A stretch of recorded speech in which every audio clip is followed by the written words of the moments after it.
এটা একটু নিচু করতে বলো তো, যে ভাই আছে এটা এটা সরাব বা দূরে দাও।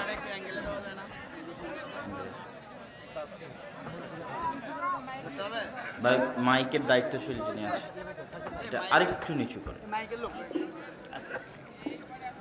হ্যাঁ, জাযাকাল্লাহ।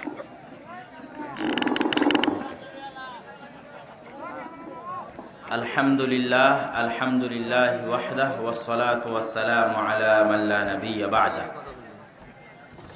আমি আমার বিষয়ভিত্তিক আলোচনায় যাওয়ার পূর্বে আপনাদের সাথে সংক্ষিপ্ত একটু জরুরি কথা সেরে নিব, তারপরে ইনশাআল্লাহ বিষয়ভিত্তিক আলোচনায় যাব। সংক্ষিপ্ত জরুরি কথা হচ্ছে, আপনাদের আজকের এই আগে অত্র অঞ্চলে আমি দাওয়াতি সফরে এসেছিলাম। সোনাতলা উপজেলার ছাতিয়ানতলা এবং হুয়াকুয়া এবং সোনাবর্তীতে আর আসতে পারিনি। আজকে আমি আমার বক্তব্যের শুরুতেই যারা এই বিশাল প্রোগ্রামের আয়োজন করেছেন, দায়িত্ব পালন করছেন, তাদের সম্মাননা, তাদের প্রতি শুকরিয়া এবং শ্রদ্ধা এবং তাদের মনোবল এবং উৎসাহ যোগানোর জন্য তারা অনেক ষড়যন্ত্র, অনেক দুঃখ কষ্ট, অনেক বাধা বিপত্তি উপেক্ষা করে আজকের এই প্রোগ্রামটা আয়োজন করছেন। আপনারা তাদের জন্য দোয়া করবেন, আল্লাহ যেন তাদের এই কষ্টকে কবুল করে বলে আল্লাহুম্মা আমিন। এবং আমরা সেই লক্ষ্যেই আদ-দাওয়া ইসলামী সেন্টার, এবং এটা আমাদের 7 নম্বর আদ-দাওয়া ইসলামী সেন্টার হবে।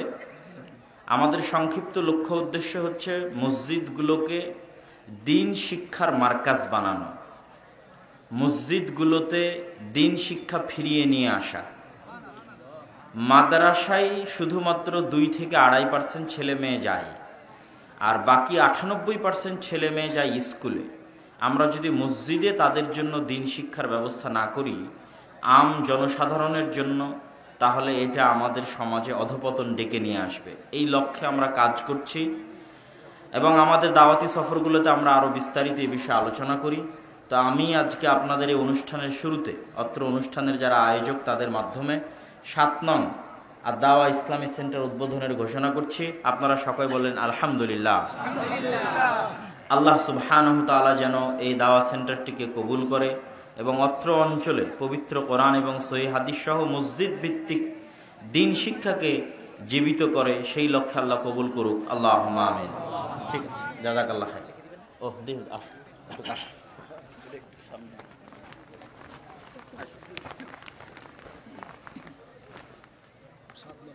জি জাযাকাল্লাহ খাইর, বারাকাল্লাহ।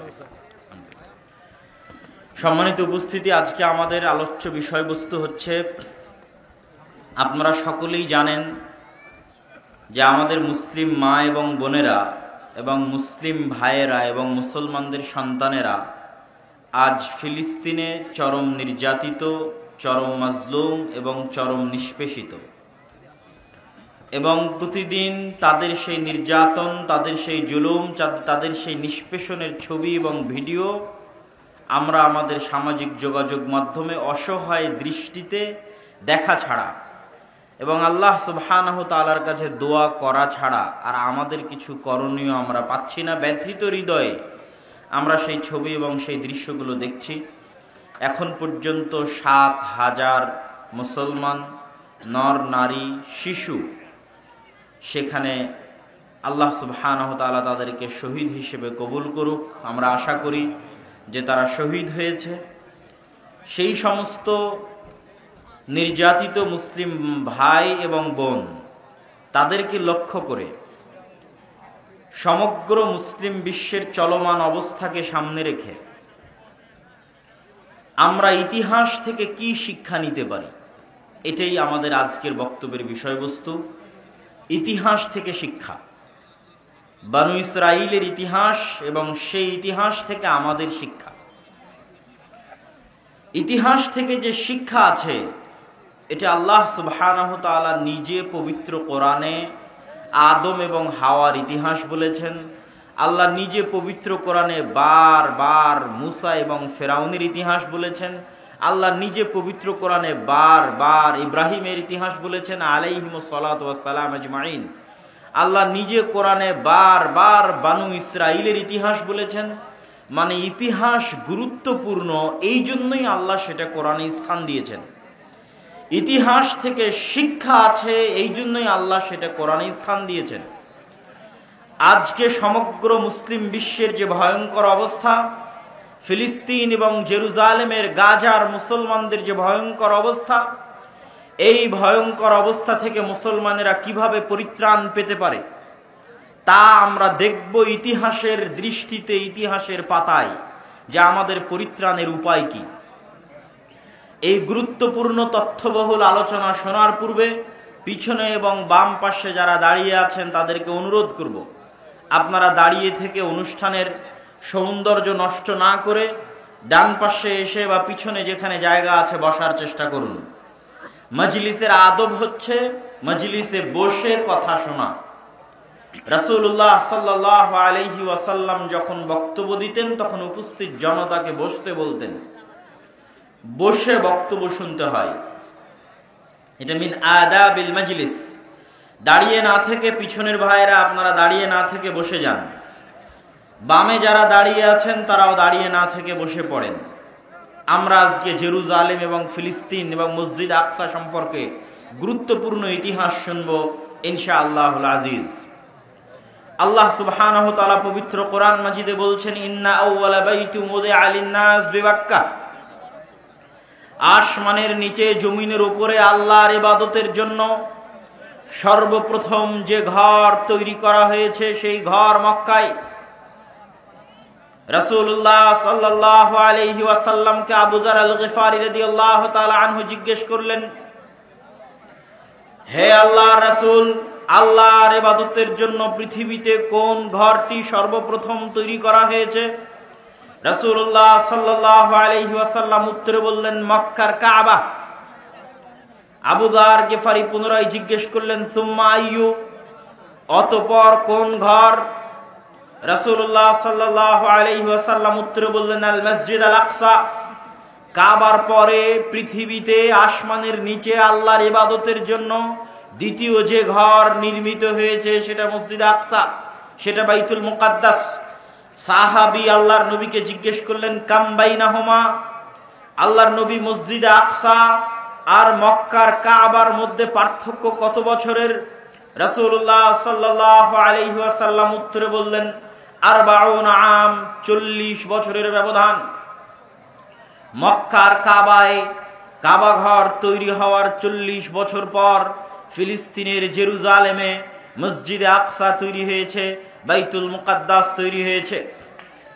তৈরি ফেরেশতারাও করতে পারে, তৈরি আদম আলাইহিস সালাতু ওয়াস সালামও করতে পারে, তবে দ্বিতীয় তৈরি যেটা নূহের বন্যার পরে, নূহ আলাইহিস সালাতু ওয়াস সালামের মহাপ্লাবনের পরে দ্বিতীয় তৈরি ইব্রাহিম আলাইহিস সালাতু ওয়াস সালাম করেছেন মক্কা, এবং তার সন্তান ইসহাক এবং ইয়াকুব মিলে করেছেন মসজিদ আকসা।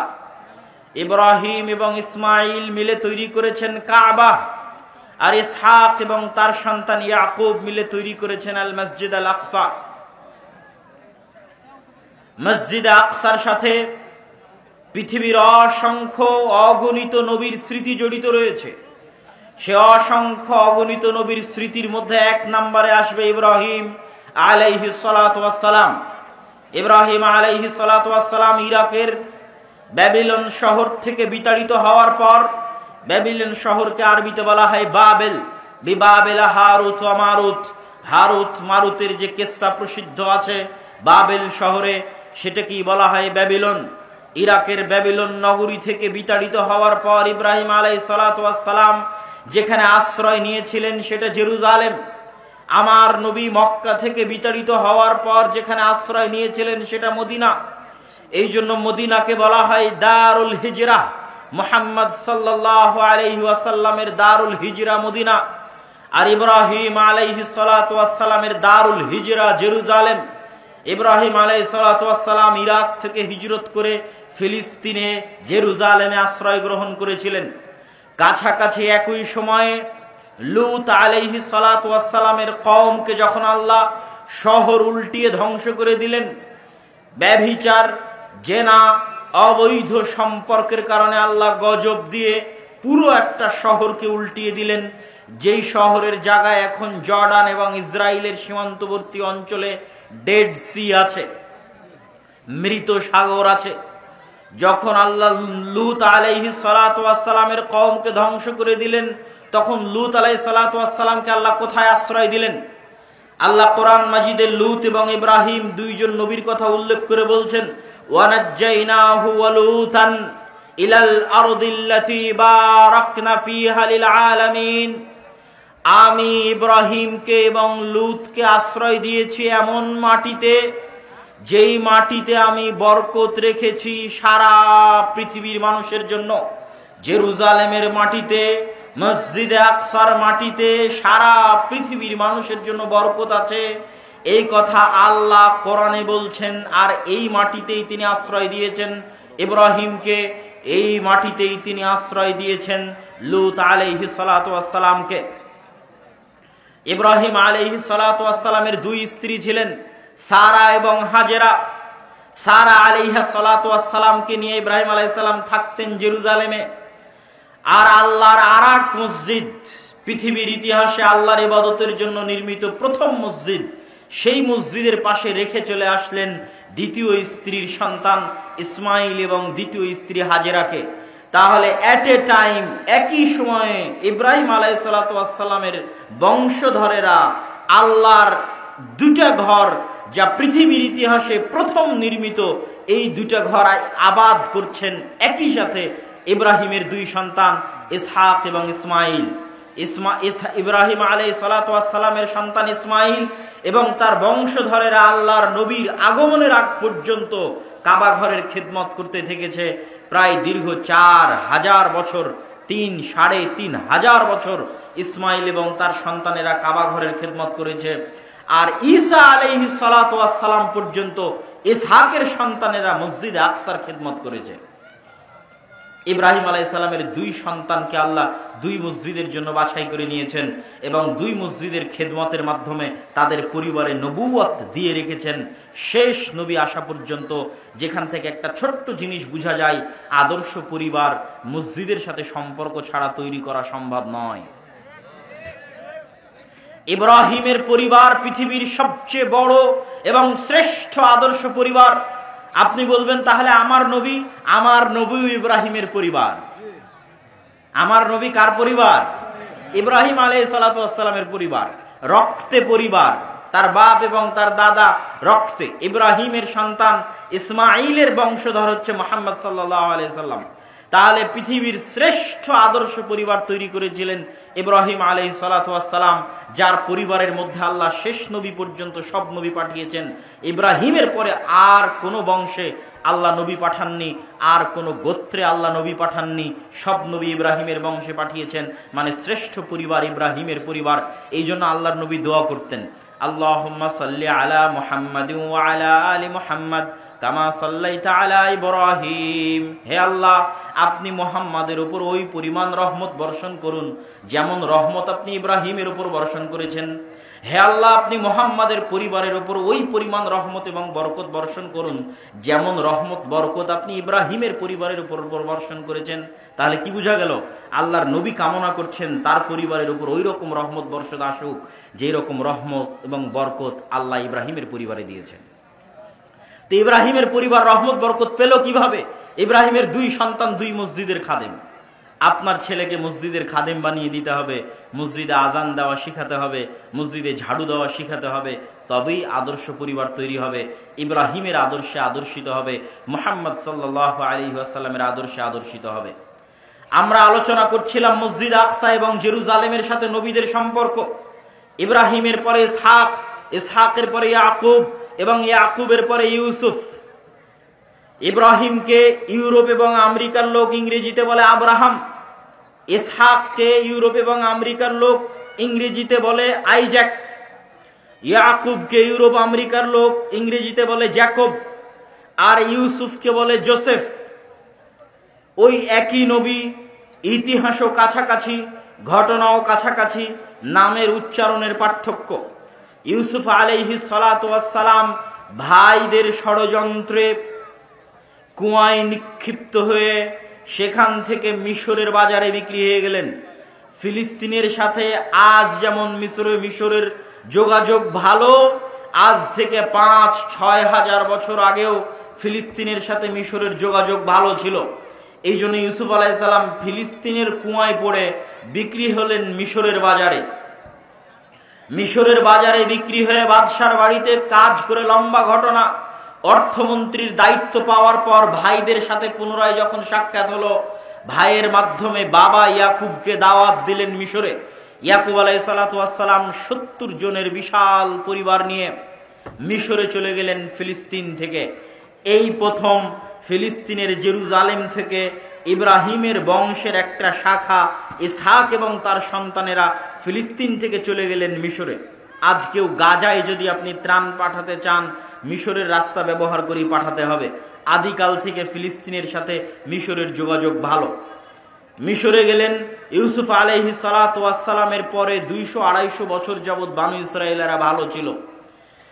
200-250 বছর পর যখন ফেরাউনেরা ক্ষমতা দখল করে নিল, তখন আগের ক্ষমতা যার যার সাথে জোট ছিল, যে আগের সরকারের সাথে কাদের জোট ছিল, তা আগের সরকারের সাথে ইউসুফ আর তার পরিবার বানু ইসরায়েলের জোট ছিল। এই জন্য ফেরাউন ক্ষমতায় আসার পর আগের সরকারের সাথে যাদের জোট ছিল তাদেরকে হত্যা করতে লাগলো। তার পিছনে তার স্বপ্নও ছিল যে তার ক্ষমতা হারিয়ে যেতে পারে বানু ইসরায়েলদের কাছে। এটার কথা আল্লাহ কোরআনে বলছেন, ওয়াইজ নাজ্জাইনাকুম মিন আলি ফিরাউন ইয়াসুমুনাকুম সুআল আযাব ইযাববিহুনা আবনাকুম ওয়া ইস্তাহয়ুনা নিসাআকুম। এই বানু ইসরাইলেরা, তোমরা স্মরণ করো ওই দিনের কথা, স্মরণ করো ওই সময়ের কথা যখন ফেরাউনকে সাগরে ডুবিয়ে দিয়ে তোমাদের বাঁচিয়ে দিয়েছিলাম। কোন ফেরাউনকে সাগরে ডুবিয়ে দিয়েছিলাম?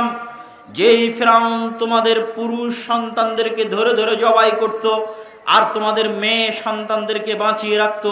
কত লক্ষ কোটি পুরুষ সন্তানকে ফেরাউন জবাই করেছে আল্লাহ সুবহানাহু ওয়া তাআলা ভালো জানে। তবে আজকে যারা ফেরাউনের উত্তরসূরি, তারা মুসলমানদের শিশুদেরকে ফিলিস্তিনে তাদের বমের এবং তাদের গুলির নিশানা বানিয়ে ইচ্ছা করে পুরুষ সন্তানদেরকে, শিশু সন্তানদেরকে হত্যা করা হচ্ছে। ঠিক যেভাবে ফেরাউন ইচ্ছা করে পুরুষ সন্তান এবং শিশু সন্তানকে হত্যা করত, আজকেও তাই করা হচ্ছে। একই অবস্থা, একই ঘটনা ইতিহাসের সাথে প্রতি পাতায় পাতায় মিলবে। আমরা জেরুজালেমেরই ঘটনা বলবো, ফিলিস্তিনেরই ঘটনা বলবো, কিন্তু আপনার মনে হবে যেন আজকে সংঘটিত হচ্ছে। সেই কালে সংঘটিত হয়েছিল বানু ইসরাইলের সাথে, আজকে ঘটতেছে বানু ইসমাইলের সাথে।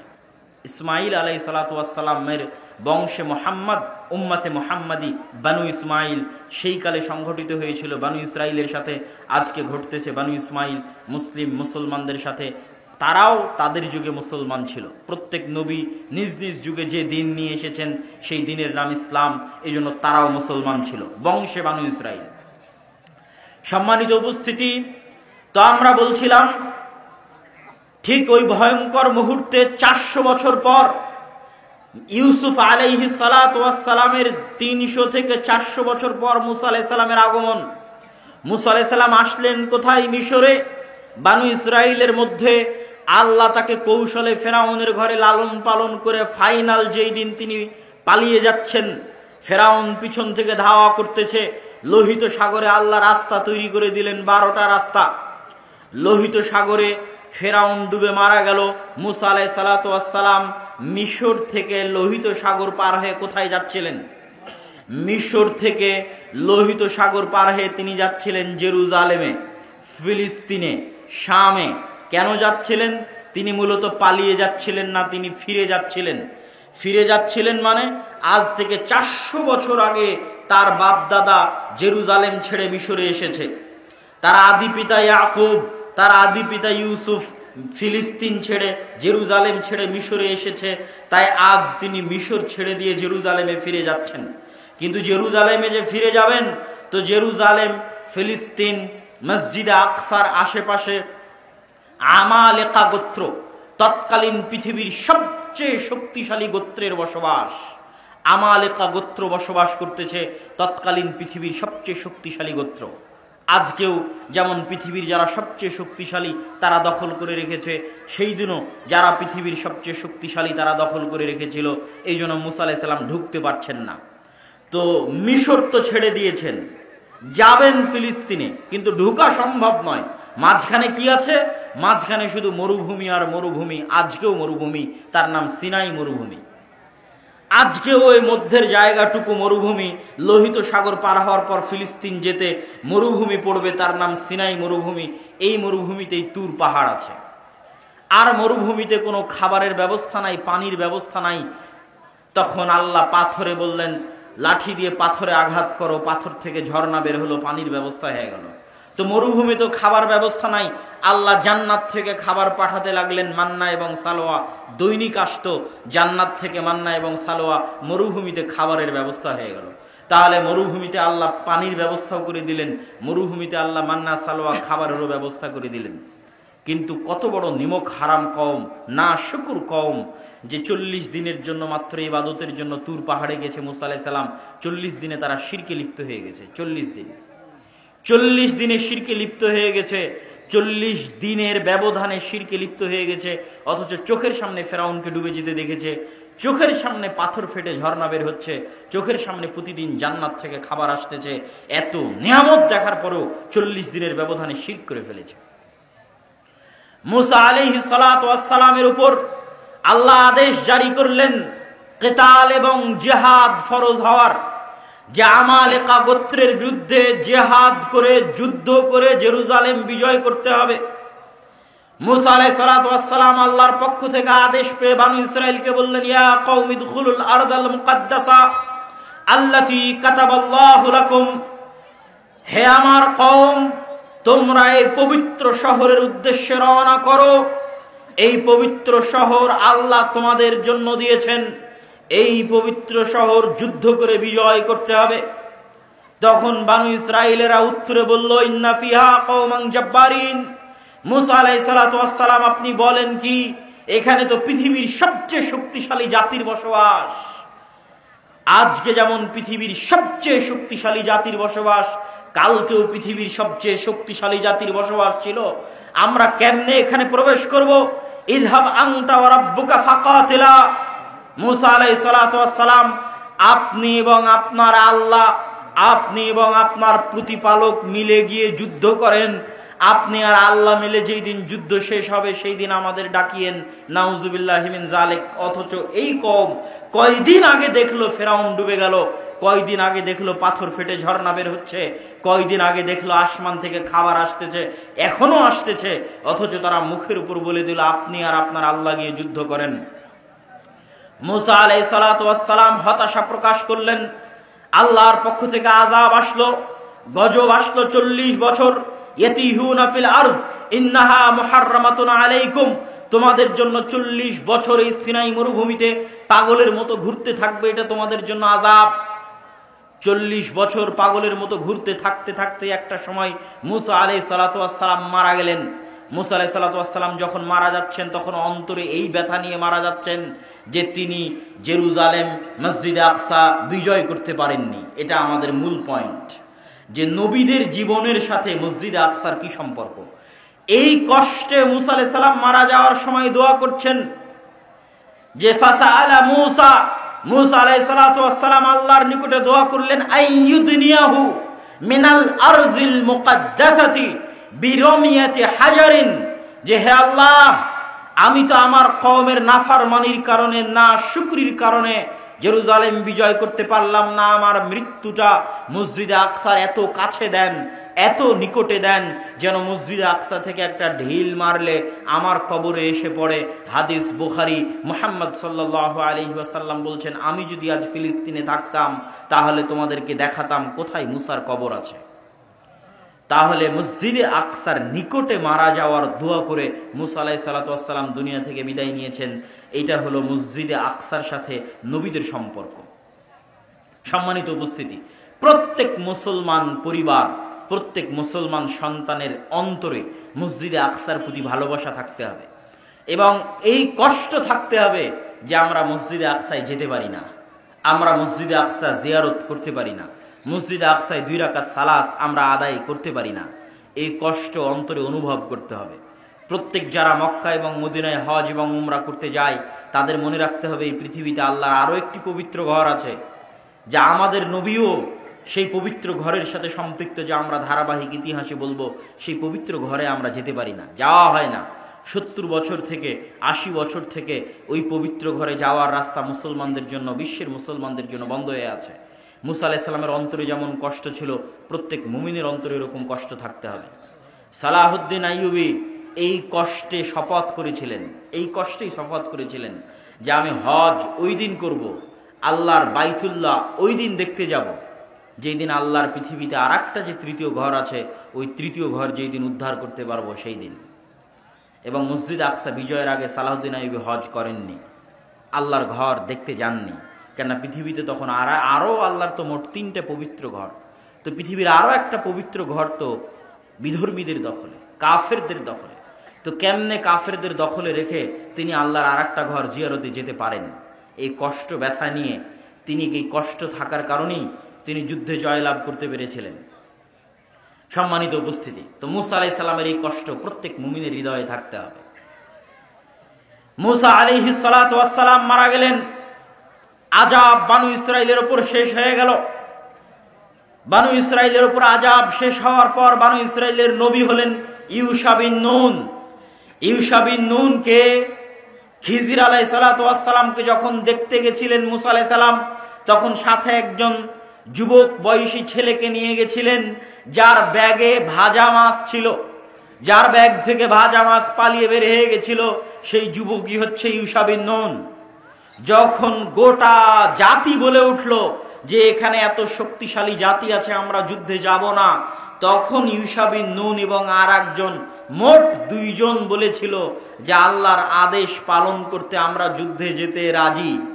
তারা তাদের জাতিকে লক্ষ্য করে বলেছিল যে তোমরা এই শহরে প্রবেশ করো, যখনই তোমরা প্রবেশ করবা ফাইন্নাকুম গালিবুন, যখনই তোমরা এই শহরে প্রবেশ করবা আল্লাহর দয়ায়, আল্লাহর রহমতে তোমরা বিজয়ী হবা। তোমরা কেন তাদের শক্তি দেখে ভয় পাচ্ছ? বরং তোমরা আল্লাহর উপর ভরসা করো, ইন কুনতুম মুমিনিন, যদি তোমরা মুমিন হয়ে থাকো। এই ইউশা বিন নুনকে আল্লাহ নবী বানিয়ে দিলেন। ইউশা বিন নুন বানি ইসরাইলকে বলল, দেখো 40 বছর আযাব ভোগ করলা, এখন কি জেরুজালেম যুদ্ধ করে বিজয় করতে চাও? বানু ইসরাইল তওবা ইস্তিগফার করে বলল, ঠিক আছে, আমরা যুদ্ধ করে জেরুজালেম বিজয় করতে চাই। আমালিকা গোত্রের বিরুদ্ধে ইউশা বিন নুনের নেতৃত্বে বানু ইসরাইল যুদ্ধ শুরু করলো। এটা আরেকটা পৃথিবীর ইতিহাসের ব্যতিক্রম ধর্মী ঘটনার সাক্ষী মসজিদে আকসা। পৃথিবীর ইতিহাসের একমাত্র ব্যতিক্রম ঘটনার সাক্ষী মসজিদে আকসা, যেটা এখন বলতে যাচ্ছি। ইউশা বিন নুন বানু ইসরাইলদের নিয়ে যুদ্ধ করছেন। যুদ্ধ যখন জয় জয়, তখন শুক্রবার বিকেল। শুক্রবারের দিন দোয়া কবুল হয়। কোন সময় কবুল হয়? মুহাদ্দিসগণ বলেছেন আসর পর। কেন? তার কারণ এটা, আসর পর একজন নবীর দোয়া কবুল হয়েছিল শুক্রবারের দিন, তিনি হচ্ছেন ইউশা বিন নুন। ইউশা বিন নুনের দিনে শনিবারে যুদ্ধ নিষিদ্ধ, আর শুক্রবার সূর্য ডুবলেই শনিবার শুরু হবে। যেমন রমাজানে আগের রাতে সূর্য ডুবলেই তারাবি শুরু হয়, তেমন শুক্রবার সূর্য ডুবলেই শনিবার শুরু। মানে শনিবার শুরু হলেই তৎকালীন শরীয়ত অনুযায়ী যুদ্ধ বন্ধ। তাহলে আবার রবিবারে যুদ্ধ শুরু করতে করতে যে আর জয় হবে তার তো কোনো গ্যারেন্টি নাই। এখন যে গতি আছে, এই গতিতে যুদ্ধ চালিয়ে গেলে জয় হওয়া সম্ভব। ইউশা বিন নুন পড়ে গেলেন বিপদে। একদিকে সামনে শরীয়তের নিষেধাজ্ঞা যে সূর্য ডুবলে যুদ্ধ বন্ধ করো, আর একদিকে দেখতে পাচ্ছেন যে যুদ্ধে আমরা জিতছি, আর 1 ঘন্টা যুদ্ধ চালালে আমরা যুদ্ধে জিতবো, আর 2 ঘন্টা যুদ্ধ চালালে যুদ্ধে জিতবো। কি করবেন? এরকম এক ভয়ঙ্কর পরিবেশে আল্লাহর কাছে দোয়া করতে গিয়ে ইউশা বিন নুন সূর্যকে লক্ষ্য করে বললেন, ইন্নাকি মা'মুরাহ, এই সূর্য তুমি আল্লাহর আদেশে আদিষ্ট। ওয়া আনা মা'মুরুন, আর আমি ইউশা বিন নুন আল্লাহর আদেশে আদিষ্ট। আল্লাহুম্মা বাসহা আলাইনা, হে আল্লাহ আপনি এই সূর্যকে থামিয়ে দিন, যেন আমরা জেরুজালেম বিজয় সম্পূর্ণ করতে পারি, মসজিদে আকসা বিজয় সম্পূর্ণ করতে পারি।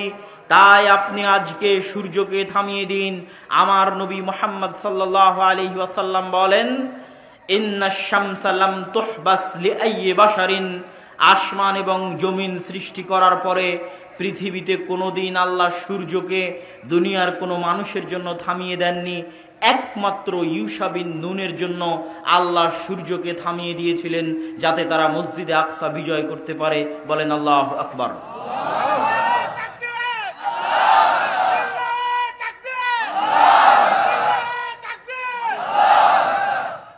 মসজিদে আকসা বিজয়ের জন্য আল্লাহ সুবহানাহু তাআলা সূর্যকে থামিয়ে দিলেন। হাদিস সহিহ, বুখারীর হাদিস, ঘটনা সত্য। সম্মানিত উপস্থিতি, কিন্তু ইউশা বিন নুন, এবার দেখেন, এই যে আপনারা আবেগে তাকবীর দিলেন, দেখেন কত বড় পৃথিবীর ইতিহাসের ঘটনা, অথচ এত বড় ঘটনার পরে এই কওম কত বড় নিমক হারামি করতেছে, যে আল্লাহ কোরআনে বলেছে তাদের নিমক হারামির কথা। কেন আল্লাহ তাদেরকে অভিশপ্ত বানিয়ে দিয়েছে, মাগদুব আলাইহিম কেন বানিয়ে দিয়েছে? চোখের সামনে দেখলো আল্লাহ সূর্য থামিয়ে দিয়েছে। এখন তারা বিজয়ী বেশে জেরুজালেমে প্রবেশ করতেছে, বিজয়ী বেশে। তো বিজয়ী বেশে যে জেরুজালেমে প্রবেশ করতেছে, তো আল্লাহ আদেশ দিচ্ছে, শোনো, এই দীর্ঘ আযাব শাস্তি, কতদিন ফেরাউনের অধীনে শাস্তি ভোগ করলা, তারপরে সিনাই মরুভূমিতে 40 বছর পাগলের মতো ঘুরলা, এখন তোমাদেরকে জেরুজালেম বিজয় করার তৌফিক দিলাম। যখন জেরুজালেমে প্রবেশ করবা, মাথা নিচু করে সুজ্জাদান, মাথা নত করে সিজদাবনত অবস্থায় জেরুজালেমে প্রবেশ করবা, আর মুখে বলতে থাকবা হিত্তাতুন হিত্তাতুন হিত্তাতুন। হিব্রু ভাষায় আমরা আরবিতে যেমন বলি আস্তাগফিরুল্লাহ আস্তাগফিরুল্লাহ আস্তাগফিরুল্লাহ, তো হিব্রু ভাষায় আস্তাগফিরুল্লাহ হচ্ছে হিত্তাতুন হিত্তাতুন হিত্তাতুন, মানে মাথা নিচু করে সিজদা অবস্থায় জেরুজালেমে প্রবেশ করবা আর মুখে বলতে থাকবা আস্তাগফিরুল্লাহ আস্তাগফিরুল্লাহ আস্তাগফিরুল্লাহ। কত বড় নিমক হারাম কওম! সবাই যে করেছে তা নয়, কিন্তু তাদের একদল মানুষ আল্লাহর এই আদেশকে লঙ্ঘন করে মাথা নিচু না করে আগে পিছন দিল জেরুজালেমে প্রবেশ করার জন্য। বলেন নাউজুবিল্লাহ। আল্লাহ কোরআনে বর্ণনা করেছে এই ঘটনা, ভাই আমি বলছি না, সব ঘটনা যা বলছে সূরা বাকারার মধ্যে বনু ইসরাইলদের ঘটনা আল্লাহ বলেছেন। এই বিজয়ের পরে তারা পিছন সামনে দিয়ে মাথা উঁচু করে শহরে প্রবেশ করলো আর মুখে বলতে লাগলো হিনতাতুন। হিনতাতুন মানে হচ্ছে গমের দানা। হিনতাতুন মানে কি? গমের দানা। আর হিত্তাতুন মানে আস্তাগফিরুল্লাহ। এই জন্যই এই যে ইতিহাস থেকে শিক্ষা, এই ইতিহাস থেকে শিক্ষা নিয়ে আমার নবী কি করেছিলেন, আগের আর একটা ইতিহাস থেকে শিক্ষা নিয়ে সাহাবীরা কি করেছিলেন, দুটাই বলি। বানু ইসরাইল মুসা আলাইহিস সালামকে বললেন আপনি আর আপনার আল্লাহ গিয়ে যুদ্ধ করেন। বদরের দিন সাহাবীরা আল্লাহর নবীকে বলেছিলেন, মুসার কওম যেমন মুসাকে বলেছিল আপনি আর আপনার আল্লাহ যুদ্ধ করেন, আমরা আনসার আর মুহাজিররা আপনাকে বলবো না যে আপনি আর আপনার আল্লাহ গিয়ে যুদ্ধ করেন। আপনি আগুনে ঝাঁপ দিতে বললে আমরা আগুনে ঝাঁপিয়ে পড়ব, সমুদ্রে ঝাঁপ দিতে বললে সমুদ্রে ঝাঁপিয়ে পড়ব, জীবনে এবং মরণে আপনার সাথে। আল্লাহর নবীর সাহাবীরা আল্লাহর নবীকে বলেছিলেন ওই ঘটনা থেকে শিখে। এবার আমার নবী যেই দিন ফাতহে মক্কা করছেন, ইতিহাস খুলেন, দীর্ঘ 10 বছর 12 বছর পরে যখন মুহাম্মদ সাল্লাল্লাহু আলাইহি সাল্লাম মক্কায় বিজয়ী বেশে প্রবেশ করছেন, তখন মুহাম্মদ সাল্লাল্লাহু আলাইহি সাল্লাম মক্কার সবচেয়ে উঁচা সাইড থেকে প্রবেশ করেছেন। তিনি নিজে বাছাই করেছেন যে মক্কায় তিনি নিচ থেকে উপরে উঠবেন না, মক্কায় তিনি উপর থেকে নিচে নামবেন। কোন দিক দিয়ে নামলে মক্কায় উপর থেকে নামা যাবে সেটা সেই জায়গা বাছাই করে তিনি মক্কার উপরের সাইড দিয়ে, এবার উট যখন ধীরে ধীরে মক্কায় নামতেছে, তখন মুহাম্মদ সাল্লাল্লাহু আলাইহি ওয়াসাল্লামের মাথা উটের যে হাওদাজ থাকে সেই হাওদাজের উপর ঠেকিয়ে দিয়েছেন, সিজদাবনত অবস্থায় মুখে আল্লাহর জিকির আজকার এবং তাসবিহ তাহলিল পড়তে পড়তে মুহাম্মদ সাল্লাল্লাহু আলাইহি ওয়াসাল্লাম মক্কা শহরে প্রবেশ করেছেন। বলেন আল্লাহু আকবার। এটা হলো ইতিহাস থেকে শিক্ষা। তাহলে বনু ইসরাইলের সাথে কি ঘটতেছে তা থেকে আপনাকে শিখতে হবে। এরা এই কওম আল্লাহর এত দয়া দেখার পর এত বড় নিমক হারাম কেমনে হয়ে গেল? এরা তো নবীদেরই সন্তান ছিল, কেমনে এত বড় নিমক হারাম হয়ে গেল, এত বড় নাশুকর হয়ে গেল কেন? তার কারণ, আমি যখন মুসলমানদের অবস্থা দেখি যে মুসলমানেরা পৃথিবীতে কেন এত অধপতনে চলে গেল, এত নিচে নেমে গেল, তখন বিশেষ করে ইউরোপ সফরের পর আমার কাছে এটা পরিষ্কার হয়েছে বানু ইসরাইলের অবস্থা আর মুসলমানদের অবস্থা পার্থক্য কি। বানু ইসরাইল যে ওই যে 300 বছর ফেরাউনের গোলামি করেছে, গোলামিতে স্বভাব নষ্ট হয়ে গেছে। কথা কি বুঝতে পারছেন?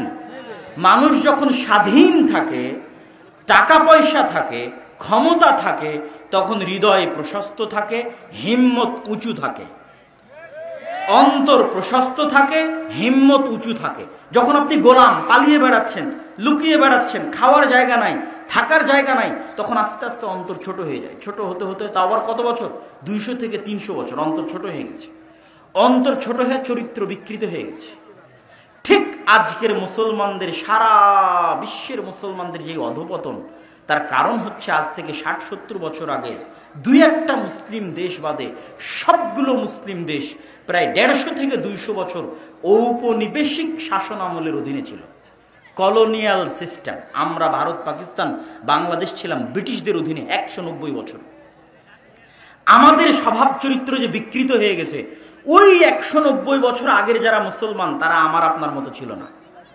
ওই 190 বছর আগের মুসলমানের হিম্মত ছিল, হৃদয় প্রশস্ত ছিল, লক্ষ্য স্থির ছিল। আমাদের চরিত্র বিকৃত হয়ে গেছে 190 বছরে। গোলামি করতে করতে, ব্রিটিশদের গোলামি করতে করতে আমরা মেন্টালি জন্মগত বাই বর্ন গোলাম। আমরা এখনো ভারত, পাকিস্তান, বাংলাদেশের মুসলমানেরা জন্মগত গোলাম।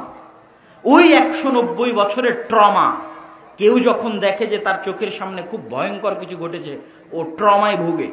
তো মুসলমানেরা ওই 190 বছর গোলামির ট্রমা থেকে বের হতে পারেনি।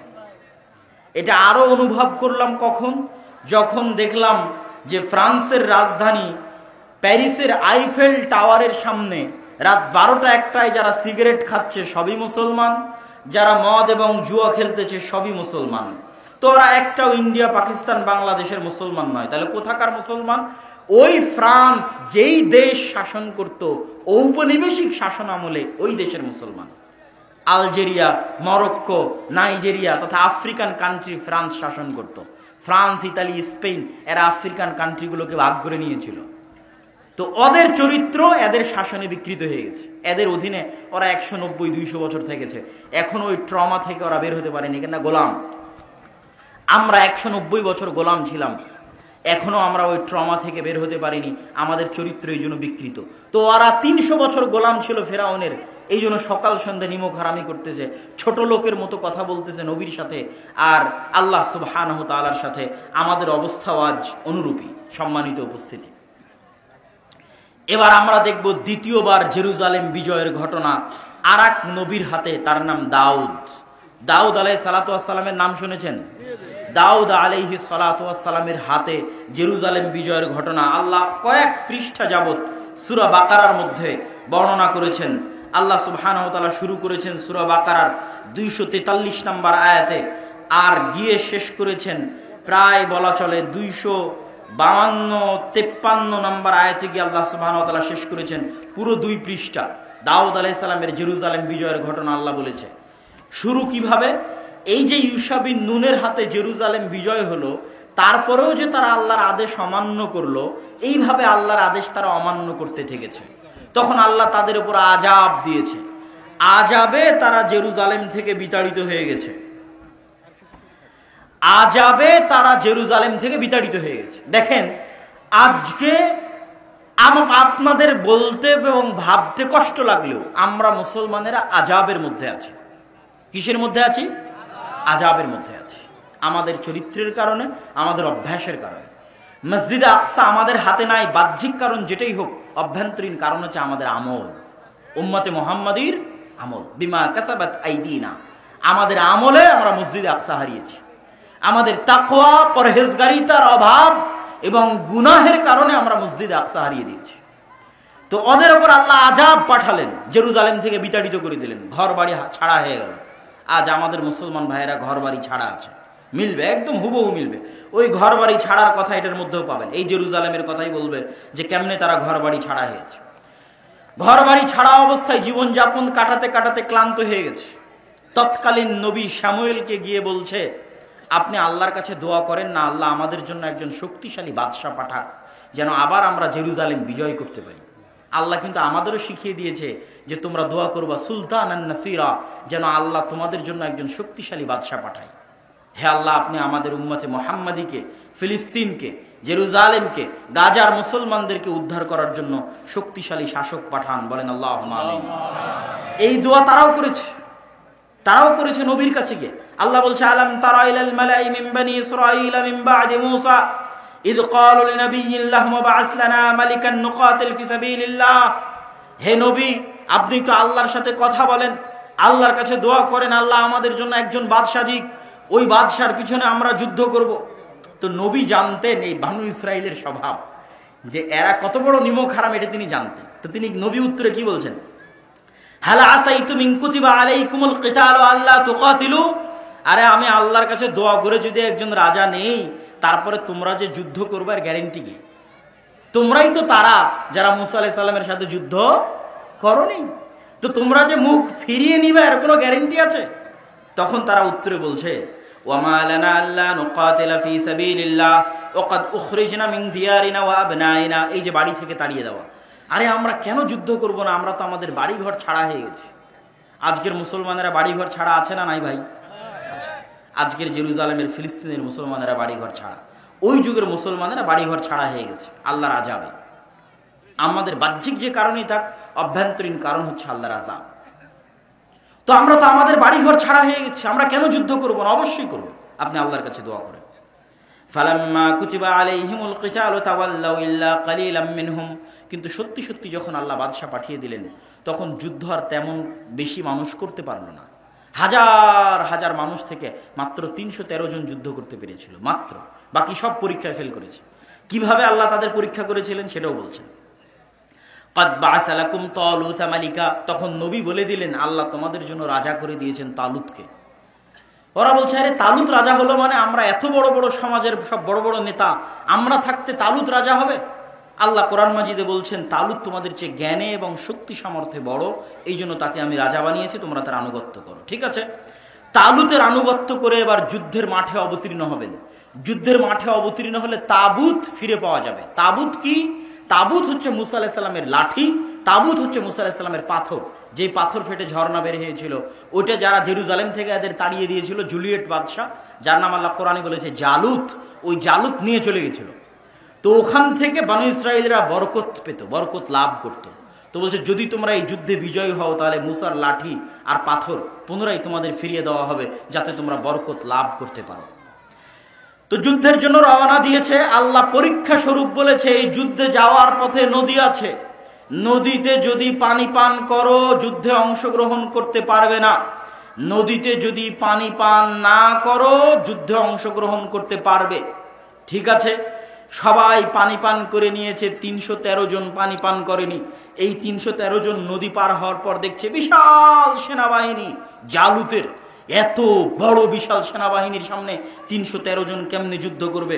কোরআনে আল্লাহ তারা বলছে, কোরআনে বর্ণনা করছে, তারা বলছে লা তাকাতা লানা আল-ইয়াওমা বিজালুতা ওয়া জুনুদি, এত বিশাল সেনাবাহিনীর সাথে আমরা 313 জন কেমনে যুদ্ধ করব?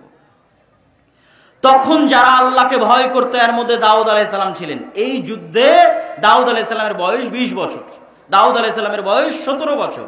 তো দাউদ আলাইহিস সালাম সহ আর যারা আল্লাহকে ঈমান আনতো, আল্লাহকে ভয় করত, কালাল্লাযীনা ইয়াযুন্নুনা আন্নাহুম মুলাকুল্লাহ, যারা বিশ্বাস করত যে একদিন আল্লাহর সাথে সাক্ষাৎ হবে, মরলে আল্লাহর দেখা পাবে, তারা বলল শোনো, কাম মিন ফিয়াতিন কালিলাতিন গালাবাত ফিয়াতান কাসীরা, যদি আল্লাহর সাহায্য থাকে কত অল্প দলকে আল্লাহ কত শক্তিশালী দলের বিরুদ্ধে বিজয়ী করে দেন।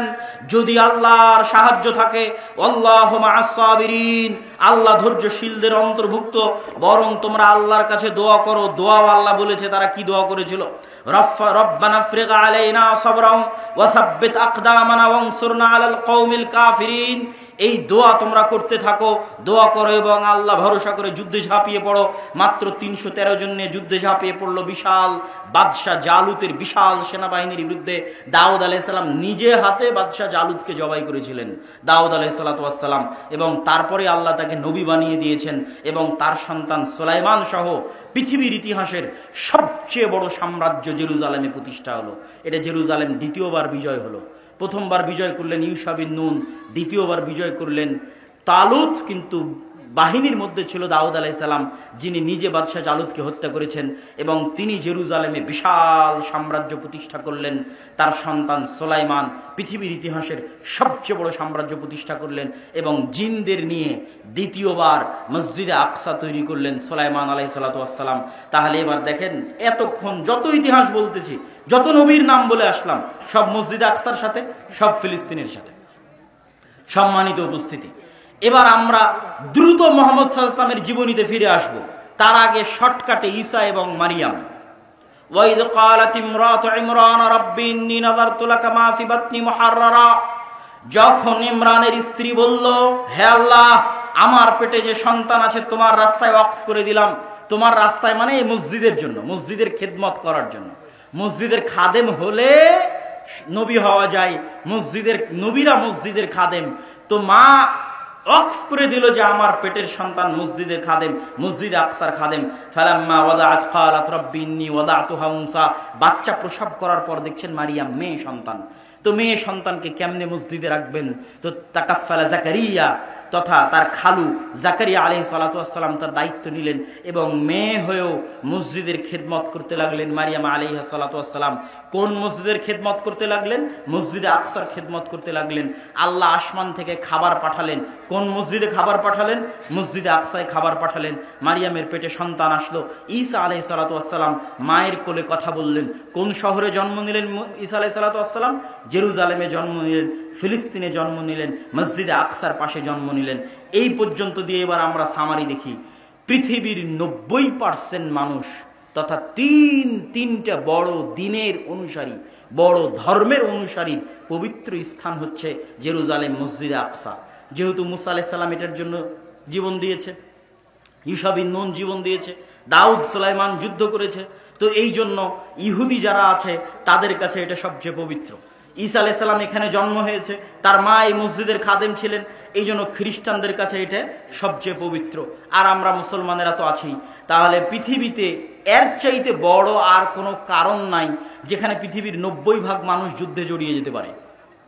মানে এর চেয়ে বড় আর কারণ পৃথিবীতে নাই, যেই কারণে পৃথিবীর 90% মানুষ যুদ্ধে জড়িয়ে যেতে পারে। কিসের প্রথম বিশ্বযুদ্ধ, কিসের দ্বিতীয় বিশ্বযুদ্ধ? সবচেয়ে বড় যুদ্ধ হবে এই মসজিদকে কেন্দ্র করে, এই শহরকে কেন্দ্র করে, যেটাতে পৃথিবীর 90% মানুষ জড়িয়ে যাবে। কেন এর চেয়ে বড় কারণ আর পৃথিবীতে নাই যেটার পিছনে এত বড় যুদ্ধ হতে পারে। একটাই কারণ, সেটা হচ্ছে এই মসজিদ। এই মসজিদকে নিয়ে যুদ্ধ হতে পারে, এই শহরকে নিয়ে যুদ্ধ হতে পারে, যেগুলো কিয়ামতের পূর্ব মুহূর্তে সব বড় বড় যুদ্ধ এখানে সংঘটিত হবে। দাজ্জালকেও ঈসা আলাইহিস সালাতু ওয়াস সালাম এই জেরুজালেম শহরের গেটেই হত্যা করবেন। এগুলো সব এই ফিতনা বলেন, যুদ্ধ বলেন, যেটাই বলেন, কিয়ামতের পূর্ব মুহূর্তে মক্কা মদিনা সেফ থাকবে। যা ঘটবে মসজিদে আকসাকে কেন্দ্র করে ঘটবে, জেরুজালেমকে কেন্দ্র করে ঘটবে। আমরা চলে আসি আমাদের নবীর ইতিহাসে, আমাদের নবীর জীবনীতে। আমাদের নবী মুহাম্মদ সাল্লাল্লাহু আলাইহি ওয়াসাল্লামের সাথে জেরুজালেম, মসজিদে আকসার সম্পর্ক কি? আমাদের নবী মুহাম্মদ সাল্লাল্লাহু আলাইহি ওয়াসাল্লামের সাথে জেরুজালেমের বেশি না 3টে সম্পর্ক বলে আমরা বক্তব্যের মুসলমানদের জেরুজালেম বিজয়ের ঘটনায় এগিয়ে যাব। এক, যখন আল্লাহ সালাত ফরজ করলেন তখন মুহাম্মদ সাল্লাল্লাহু আলাইহি ওয়াসাল্লামকে আদেশ দিলেন মসজিদে আকসা মুখিয়ে সালাত আদায় করো। এটা মুহাম্মদ সাল্লাল্লাহু আলাইহি ওয়াসাল্লামের জন্য অনেক কষ্টের ছিল। কেন কষ্টের ছিল? তিনি জন্মের পর থেকে দেখছেন কাবা সবচেয়ে পবিত্র ঘর। তার বাপ দাদা আদি পুরুষ কাবা ঘরের খেদমত করেছে।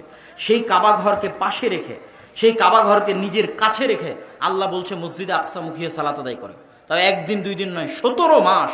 কদ নারা তাকাল্লুবা ওয়াজহিকা ফিস সামা। আর আল্লাহর নবী বারবার আসমানের দিকে চাইতে থাকলেন কখন আল্লাহর ওহী আসবে, মসজিদে আকসা পরিবর্তন হয়ে কাবা কিবলা হয়ে যাবে। কিন্তু শুরু করলেন আল্লাহ মসজিদে আকসা দিয়ে। এটা ছিল মদিনায় অবস্থানরত ইহুদি, মদিনায় অবস্থানরত খ্রিস্টানদের কাছে মেসেজ যে এটা হচ্ছে দ্বীনে হক। তোমরা যেই মসজিদে আকসাকে পবিত্র মনে করো, সেই মসজিদে আকসাই মুসলমানদের প্রথম কিবলা। বলেন আল্লাহু আকবার। এটা আল্লাহ সুবহানাহু ওয়া তাআলার হিকমাহ যে মুসলমানদের প্রথম কিবলা, মুসলমানদের প্রথম মসজিদ, যেই মসজিদ মুখী হয়ে তৈরি হয়েছে সেটা মসজিদে আকসা। মুহাম্মদ সাল্লাল্লাহু আলাইহি ওয়াসাল্লামের জীবনে দ্বিতীয় ঘটনা, সুবহানাল্লাযী আসরা বিআবদিহি লাইলাম মিনাল মাসজিদিল হারামি ইলাল মাসজিদিল আকসা আল্লাযী বারাকনা হাওলাহু। ওই সত্তার পবিত্রতা বর্ণনা করছি যিনি তার বান্দা মুহাম্মদ সাল্লাল্লাহু আলাইহি ওয়াসাল্লামকে মসজিদে হারাম মক্কার কাবা থেকে রাতের বেলা সফর করিয়েছেন মসজিদে আকসায়। কোন মসজিদে আকসাই? আল্লাযী বারাকনা হাওলা, যেই মসজিদে আকসার চারিদিকে আমি আল্লাহ বরকত দিয়ে ঘিরে রেখেছি। বলেন আল্লাহু আকবার। কোরআনের আয়াতের অনুবাদ করলাম। কোরআনের আয়াতে আল্লাহ বলছেন মসজিদে আকসার চারিদিকে আমি বরকত দিয়ে ঘিরে রেখেছি, বারাকনা হাওলা। তাহলে মুহাম্মদ সাল্লাল্লাহু আলাইহি সাল্লাম কাবা থেকে সরাসরি তিনি আসমানে যাননি, কাবা থেকে তিনি মসজিদে আকসায় গেছেন, মসজিদে আকসা থেকে তিনি আসমানে গেছেন। এটা মুহাম্মদ সাল্লাল্লাহু আলাইহি সাল্লামের জীবনের দ্বিতীয় ঘটনা। মসজিদে আকসায় তিনি বোরাক বেঁধেছেন, ওই বোরাক বাঁধার জায়গা এখনো আছে। মসজিদে আকসায় তিনি নবীদের ইমামতি করে সালাত আদায় করিয়েছেন। সম্মানিত উপস্থিতি, মুহাম্মদ সাল্লাল্লাহু আলাইহি সাল্লামের জীবনের তৃতীয় ঘটনা। হুদায়বিয়ার সন্ধির পরে মক্কার কাফের এবং মুশরিকরা ব্যবসায়িক উদ্দেশ্যে গেছে ফিলিস্তিনে, জেরুজালেমে। তখন ফিলিস্তিন জেরুজালেমে কন্ট্রোল আছে রোমান এম্পায়ারের। রোমান এম্পায়ারের তৎকালীন বাদশাহ হিরাক্লিয়াস রাতের বেলা স্বপ্ন দেখে আরবের মধ্যে যারা খাতনা করে তাদের হাতে চলে যাচ্ছে তার এই রাজত্ব। ঘুম থেকে হন্তদন্ত হয়ে উঠে টানা কয়েকদিন এই স্বপ্ন দেখেছে। সে জানতো ইহুদিরা বাদে আর কেউ খাতনা করে না। সাথে সাথে খুঁজতে পাঠালো এই শহরে এখন কোনো আরব আছে কিনা। খুঁজে দেখা গেল আবু সুফিয়ান রাদিয়াল্লাহু তাআলা আনহু, যিনি তখন কাফের এবং যিনি তখন আবু জাহালের জায়গায় দায়িত্ব পালন করছেন, মক্কার কাফের মুশরিকদের সর্দার, আল্লাহ রাসূলের বিরুদ্ধে কয়েকটা যুদ্ধে নেতৃত্ব দিয়েছেন, ওহুদের যুদ্ধে নেতৃত্ব দিয়েছেন, খন্দকের যুদ্ধে নেতৃত্ব দিয়েছেন, আল্লাহ রাসূলের মুখোমুখি যুদ্ধে নেতৃত্ব দিয়েছেন আবু সুফিয়ান রাদিয়াল্লাহু তাআলা আনহু। হুদায়বিয়ার সন্ধির পরে তিনি তখন ফিলিস্তিনে ব্যবসা করতে গেছেন। তাকে ধরে নিয়ে আসা হলো। রোমান বাদশাহ হিরাক্লিয়াস তাকে জিজ্ঞেস করতে লাগলেন, ঘটনা শোনাও। তিনি বললেন ঘটনা এই। তখন রোমান বাদশাহ হিরাক্লিয়াস কয়েকটা প্রশ্ন করলো, তার মধ্যে দুটো প্রশ্ন করে আমরা বক্তব্য সামনের দিকে এগিয়ে নিয়ে যাব। দুটো প্রশ্নের একটা প্রশ্ন হচ্ছে, আমাকে বলো মুহাম্মাদের পূর্বে তার বংশে অতীতে তোমাদের কুরাইশ বংশে, বানু হাশিম বংশে, ইসমাইলের বংশে অতীতে আর কেউ কোনদিন কি নবী দাবি করেছিল? আবু সুফিয়ান বললেন, না, অতীতে তো দীর্ঘ 2-3 হাজার বছরে ইসমাইলের বংশে কেউ কোনোদিন নবী দাবি করেনি। বাদশাহ হিরাক্লিয়াস বললেন, যদি আগে কেউ নবী দাবি করে থাকতো আমি বলতাম মুহাম্মদ সাল্লাল্লাহু আলাইহি ওয়াসাল্লাম অন্যের দেখা দেখি নিজে নবী দাবি করেছে। অতীতে যেহেতু ইসমাইলের বংশে কেউ নবী দাবি করেনি, অতএব এটা বলার সুযোগ নাই যে মুহাম্মদ দেখা দেখি নবুয়তের দাবি করেছে। এবার আমাকে শোনাও, তোমাদের বংশে বানু ইসমাইলে, কুরাইশে, বানু হাশিমে কেউ কি কোনোদিন রাজা বাদশাহ ছিল? আবু সুফিয়ান উত্তরে বলছে, না, আমাদের বংশে কেউ তো কোনোদিন রাজা বাদশাহ ছিল না। বাদশাহ হিরাক্লিয়াস বলছে, যদি বলতে যে মুহাম্মাদের অতীতে সাল্লাল্লাহু আলাইহি ওয়াসাল্লাম কেউ কোনোদিন রাজা বাদশাহ ছিল, তাহলে আমি বলতাম নিজের বাপদাদার রাজত্ব ফিরে পাওয়ার জন্য নবুয়তের ভান ধরেছে। কিন্তু আগে তো কেউ রাজা বাদশাহ ছিল না, তাহলে ভান ধরার তো প্রয়োজন নাই, তাহলে ঘটনা কিছু আছে। তারপরে একের পর এক জিজ্ঞাসা যখন শেষ, তখন বাদশাহ হিরাক্লিয়াস ঘোষণা করতেছে। কে ঘোষণা করতেছে? তৎকালীন বিশ্বের সবচেয়ে শক্তিশালী এম্পায়ারের রাষ্ট্রপ্রধান। মনে করেন আজকের পৃথিবীর সবচেয়ে শক্তিশালী রাষ্ট্র যদি আমেরিকা হয়, তাহলে আমেরিকার রাষ্ট্রপ্রধান কোথায় বসে ঘোষণা করতেছে? জেরুজালেমে মসজিদে আকসার পাশে বসে ঘোষণা করতেছে। কার সামনে ঘোষণা করতেছে? আল্লাহর নবীর সবচেয়ে বড় শত্রু মক্কার কাফের মুশরিকদের সর্দারের সামনে বসে ঘোষণা করতেছে, জেরুজালেমে বসে ঘোষণা করতেছে। তৎকালীন বিশ্বের সবচেয়ে বড় এম্পায়ারের শাসক ঘোষণা করতেছে, আবু সুফিয়ান তুমি যা বললে তা যদি সত্য হয়, তাহলে মাউযিআ কাদামাইয়া তাহতা মাউযিআ কাদামাইয়া, আমার পায়ের নিচে যে মাটি আছে এই মাটি একদিন মুহাম্মাদের অনুসারীদের দখলে চলে যাবে। আল্লাহ, এটাই মসজিদ আকসার মাটি, এটাই জেরুজালেমের মাটি। তাহলে এর চেয়ে বড় ভবিষ্যৎবাণীর আর প্রয়োজন নাই। সম্মানিত উপস্থিতি, মুহাম্মদ সাল্লাল্লাহু আলাইহি ওয়াসাল্লাম তার জীবনে দুইটা যুদ্ধ করেছেন জেরুজালেম বিজয় করার জন্য, মুতা এবং তাবুকের যুদ্ধ। এটা অনেকেই আপনাকে এভাবে বলে দিবে না। কেন আমি বললাম এটা জেরুজালেম বিজয়ের জন্য যুদ্ধ? মুতা এবং তাবুকের যুদ্ধ হয়েছিল রোমানদের বিরুদ্ধে। আর আরবের সবচেয়ে কাছে রোমানদের সবচেয়ে বড় হেডকোয়ার্টার ছিল জেরুজালেমে। আপনি যদি বাংলাদেশের বিরুদ্ধে যুদ্ধ করেন তাহলে এটাও বলা যাবে যে ঢাকার বিরুদ্ধে যুদ্ধ। অনেক সময় দেশের নামের জায়গায় রাজধানীর নাম বলে দেওয়া হয়। ভারতের জায়গায় দিল্লি, বাংলাদেশের জায়গায় ঢাকা, ঢাকার বিরুদ্ধে যুদ্ধ। তাহলে জেরুজালেমের বিরুদ্ধে যুদ্ধ, রোমান না বলে বলেন জেরুজালেমের বিরুদ্ধে যুদ্ধ, কেননা এই যুদ্ধ দুটো হয়েছিল রোমানদের বিরুদ্ধে, আর রোমানদের হেডকোয়ার্টার ছিল তৎকালীন জেরুজালেম। আর মুতার যুদ্ধ ছিল জেরুজালেম থেকে মাত্র 100 কিলোমিটারের ব্যবধানে, যেই যুদ্ধে পরপর 3 জন সাহাবী শহীদ হয়েছে। আর আল্লাহর নবী মদিনায় বসে চোখের পানি ফেলতেছে আর বলছেন, এখন তরবারি হাতে নিল সাইফুম মিন সুয়ুফিল্লাহ, আল্লাহর তরবারিগুলোর একটা তরবারি, সেটা হচ্ছে খালিদ ইবনুল ওয়ালিদ। এই যে যুদ্ধ হচ্ছে রোমানদের বিরুদ্ধে, এটা জেরুজালেম থেকে মাত্র 100 কিলোমিটার দূরে। এই জন্য বললাম, আল্লাহর নবী তার নিজের জীবদ্দশায় দুইটা যুদ্ধ করেছেন মসজিদ আকসা বিজয় করার জন্য। একটা হচ্ছে মুতা আর একটা হচ্ছে তাবুক। সম্মানিত উপস্থিতি, আল্লাহর নবীর মৃত্যুর পরে আবু বকর রাদিয়াল্লাহু তাআলা আনহু ওই সেনাবাহিনীকে থামাননি, যেই সেনাবাহিনীকে আল্লাহর নবী রোমানদের বিরুদ্ধে রওনা করেছিলেন মসজিদ আকসা এবং জেরুজালেম বিজয় করার জন্য, তাকে তিনি থামাননি। কিন্তু যাকাত অনাদায়কারীদের বিরুদ্ধে, মুরতাদদের বিরুদ্ধে যুদ্ধ করতে গিয়ে তার গতি কিছুটা স্লোথ ছিল। ওমর রাদিয়াল্লাহু তাআলা আনহু ক্ষমতা পাওয়ার পরে জেরুজালেম বিজয় করার জন্য, মসজিদ আকসা বিজয় করার জন্য, পৃথিবীর ইতিহাসের সবচেয়ে বড় যুদ্ধ জেরুজালেম বিজয়ের জন্য মুসলমানদের যে বড় বড় দুটো যুদ্ধ, একটা সালাহুদ্দিন আইয়ুবী যুদ্ধ করেছিলেন হিত্তিনে, আর একটা এখন ওমর রাদিয়াল্লাহু তাআলা আনহুর খেলাফত আমলে হচ্ছে ইয়ারমুকের যুদ্ধ। ইয়ারমুকের যুদ্ধে রোমানদের সেনাবাহিনীর সদস্য ছিল 3 লক্ষ, আর ইয়ারমুকের যুদ্ধে মুসলমানদের সদস্য ছিল মাত্র 12,000। এটা হচ্ছে মসজিদে আকসা বিজয় করার জন্য সবচেয়ে বড় যুদ্ধ। তৎকালীন প্রধান সেনাপতি আবু উবাইদা ইবনুল জাররাহ, আগের সেনাপতি ছিল খালিদ বিন ওয়ালিদ। ওমর রাদিয়াল্লাহু তাআলা ক্ষমতায় এসে খালিদ বিন ওয়ালিদকে তার পদ থেকে পদচ্যুতি করান। পদচ্যুতি করে প্রধান সেনাপতির দায়িত্ব দেন আবু উবাইদা ইবনুল জাররাহকে। যদিও খালিদ বিন ওয়ালিদ মুজাহিদ হিসেবে যুদ্ধ করছে, সাধারণ ডেপুটি, সে প্রধান army chief, deputy army chief হিসেবে যুদ্ধ করতেছে, আর প্রধান আর্মি চিফ হচ্ছেন আবু উবাইদা ইবনুল জাররাহ। সম্মানিত উপস্থিতি, এই বিশাল যুদ্ধের আগে আবু উবাইদা ইবনুল জাররাহ চিঠি লিখলেন ওমর রাদিয়াল্লাহু তাআলা আনহুকে লক্ষ্য করে, আমিরুল মুমিনিন, আজকে 3 লক্ষ রোমান বাহিনীর বিরুদ্ধে মাত্র 12,000 মুসলমান নিয়ে যুদ্ধ করা সম্ভব নয়। যদি বাই চান্স যুদ্ধে পরাজয় হই, মুসলমানদের ইমান দুর্বল হয়ে যাবে, অনেক দুর্বল ইমানের মানুষ মুরতাদ হয়ে যাবে, অনেক দুর্বল ইমানের মানুষ ইসলাম থেকে মুখ ফিরিয়ে নিবে। অতএব এই যুদ্ধে হারা যাবে না, এই যুদ্ধে পরাজিত হওয়া যাবে না। আপনি মদিনা থেকে অতিরিক্ত সেনাবাহিনী পাঠান, মদিনা থেকে অতিরিক্ত মুজাহিদ পাঠান, না হলে আমরা এই যুদ্ধে পুরো পরাজিত হয়ে যেতে পারি। বিশাল 3 লক্ষ বাহিনীর সামনে 12,000 সেনাবাহিনী দিয়ে কিছুই করা সম্ভব নয়। ওমর রাদিয়াল্লাহু তাআলা আনহু ওই চিঠির উল্টা পিঠে লিখে পাঠালেন, লা তুহাউবিলান্নাকা কাসরাতাল রোম ওয়ালা তুহাউবিশান্নাকা কিল্লাতাল মুসলিমিন।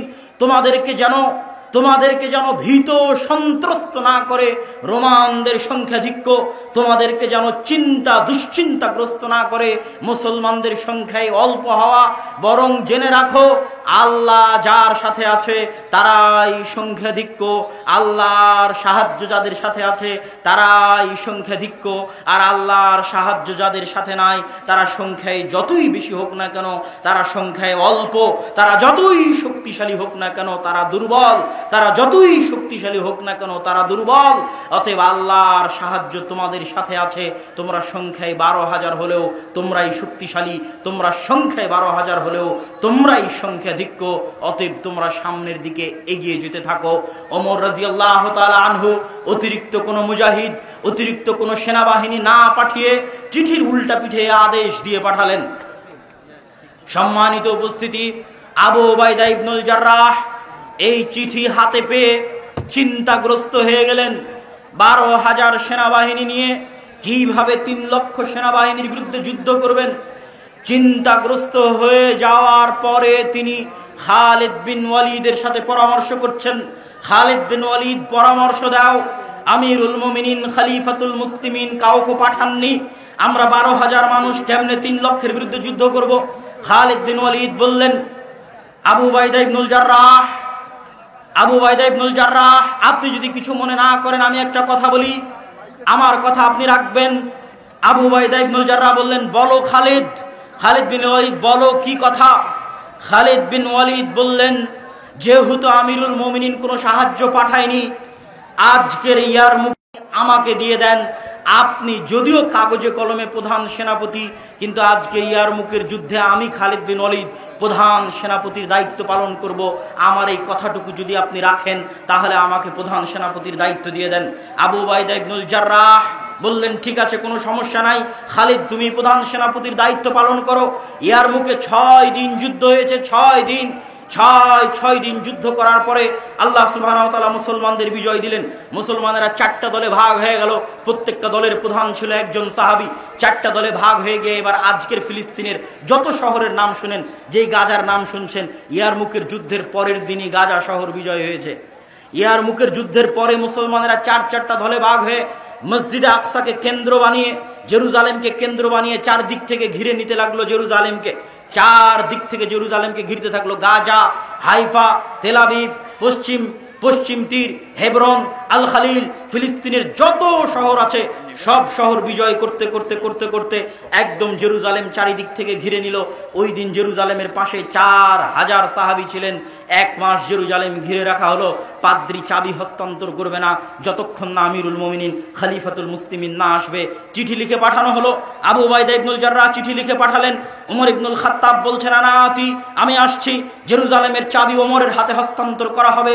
ওমর রাদিয়াল্লাহু তাআলা আনহুর ওই ঐতিহাসিক ঘটনা, যখন তিনি মদিনা থেকে ফিলিস্তিন গেছিলেন একজন মাত্র খাদেম সাথী করে নিয়ে, এবং খাদেমের সাথে পালাক্রমে, কখনো তিনি উটের পিঠে আর কখনো খাদেম উটের পিঠে, এই মর্মে পালাক্রমের শর্তে যেই ঘটনা আপনাদের জানা আছে, এই ঘটনা সেই ঘটনা যেটা জেরুজালেম বিজয়ের ঘটনা। ওমর রাদিয়াল্লাহু তাআলা আনহু মদিনা থেকে রওনা হলেন একজন খাদেম সাথে করে নিয়ে, কখনো খাদেম উটের পিঠে, কখনো ওমর রাদিয়াল্লাহু তাআলা আনহু উটের পিঠে।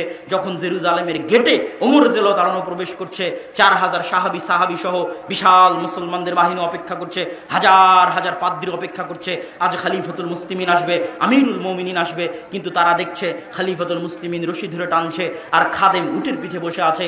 আবু উবাইদা ইবনুল জাররাহ হন্তদন্ত হয়ে ছুটে আসলেন ওমর রাদিয়াল্লাহু তাআলা আনহুর কাছে। ওমর রাদিয়াল্লাহু তাআলা আনহু এসে বলছেন, ইয়া আমিরাল মুমিনিন, ইন্নার রোমান ইয়ানজুরু ইলাইনা নাজরাতা কিল্লাহ। আমিরুল মুমিনিন, আপনি করেছেন কি? আমিরুল মুমিনিন, আজকে হাজার হাজার পাদ্রী অপেক্ষায় আছে আপনাকে দেখার জন্য। আজ আমরা 1 মাস থেকে এখানে অপেক্ষায় আছি আপনার আগমনে। আপনি রশি ধরে টানছেন, খাদেমকে উটের পিঠে বসিয়ে রেখেছেন, গায়ে জীর্ণ শীর্ণ কাপড়। রোমানরা কি মনে করবে? রোমানরা হাসি ঠাট্টা করবে, রোমানরা মজাক করবে, রোমানরা আমাদেরকে ছোট চোখে দেখবে। ওমর ইবনুল খাত্তাব কঠিন একটা ধমক দিলেন, আবু উবাইদা, তুমি না বলে অন্য কেউ বললে আমি কষ্ট পেতাম না, তুমি বলাই কষ্ট পাচ্ছি। শোনো আবু উবাইদা, আজ থেকে 30 বছর আগে ওমরের নাম কেউ চিনত না। আজ থেকে 30 বছর আগে আমরা জাহিলি কুন্না কওমানা জিল্লা, আমরা কোথায় জাহিলি যুগে না আমাদের নাম ছিল, গন্ধ ছিল, না টাকা ছিল, না পয়সা ছিল, না ক্ষমতা ছিল। আজকে যদি আপনি মনে করেন বাংলাদেশের কোনো বগুড়ার সোনাতলার কোনো একটা অঞ্চলের একজন কৃষক তার ইমানের কারণে, তার তাকওয়ার কারণে, তার পরহেজগারিতার কারণে লুঙ্গি মাথায় মাথল দিয়ে যদি জেরুজালেম বিজয় করতে যায়, আর সেখানে যদি সে বিশ্বের সবচেয়ে বড় এম্পায়ারের বিরুদ্ধে বিজয় অর্জন করে, তো এরকমই 30 বছর আগে না ওমরকে কেউ চিনত। ওমর রাদিয়াল্লাহু তাআলা বলেন, আমরা ছিলাম কুন্না কওমানা দিল্লা, কোথায় মক্কার অন্ধকার জাহিলিয়াতের যুগ, আমাদের কেউ চিনত না। আজ আমি ওমর কোন জেরুজালেম বিজয় করতে এসেছি তোমরা জানো? এই জেরুজালেমের এই মসজিদে আকসাই এই মারিয়াম আলাইহিস সালাতু ওয়াস সালাম থাকতেন, এই জেরুজালেমে ঈসা আলাইহিস সালাতু ওয়াস সালামের জন্ম হয়েছে, এই জেরুজালেমে ইয়াহিয়া জাকারিয়াকে হত্যা করা হয়েছে, এই জেরুজালেম বিজয় করতে এসে মুসা আলাইহিস সালাম পারেননি, এই জেরুজালেম বিজয় করতে আল্লাহ সূর্য থামিয়ে দিয়েছেন ইউশা বিন নুনের জন্য, এই জেরুজালেম বিজয় করেছে দাউদ, এই জেরুজালেম বিজয় করেছে, এই জেরুজালেমে পৃথিবীর সবচেয়ে বড় সাম্রাজ্য প্রতিষ্ঠা করেছে সুলাইমান আলাইহিস সালাতু ওয়াস সালাম। এত বড় বিশাল সাম্রাজ্য, পৃথিবীর 90% মানুষের বিশ্বাসে সবচেয়ে পবিত্র জায়গা, সেই পবিত্র জায়গা আজ ওমর বিজয় করতে আসতে 30 বছর আগে ওমরের নাম কেউ জানতো না। এই যে আল্লাহ আজকে আমাকে এখানে পৌঁছে দিয়েছেন, আ'আজ্জানাল্লাহু বিল ইসলাম, আল্লাহ আমাদের এই ইজ্জত, এই সম্মান, এই ক্ষমতা না চাকচিক্য দিয়ে, না টাকা পয়সা দিয়ে, না রাজনীতি দিয়ে, না কূটনীতি দিয়ে, আল্লাহ আমাদেরকে এই ক্ষমতা, এই সম্মান দিয়েছেন ইসলাম অনুসরণের কারণে, তাকওয়া এবং পরহেজগারিতার কারণে, আল্লাহর কিতাব এবং আল্লাহর নবীর সুন্নাত অনুসরণের কারণে। সম্মানিত উপস্থিতি, আরো লম্বা ঘটনা আছে, কিন্তু সারমর্ম কি, শিখার কি?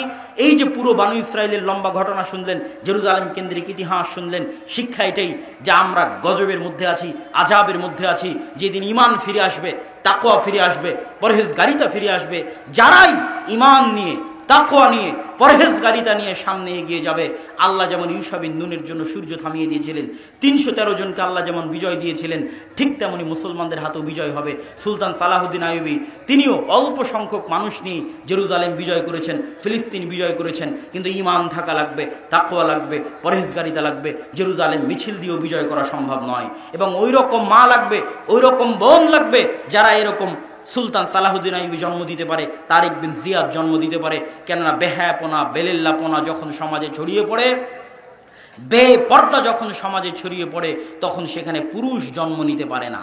মানে মায়ের বেটা সালাহুদ্দিন আইয়ুবী জন্ম নিতে পারে না। যা জন্ম নেবে সব নামে পুরুষ, কামে সব মহিলা। কথা বুঝতে পেরেছেন? সমাজে বেহায়াপনা, বেলেল্লাপনা থাকলে এটাই সমাজের রেজাল্ট।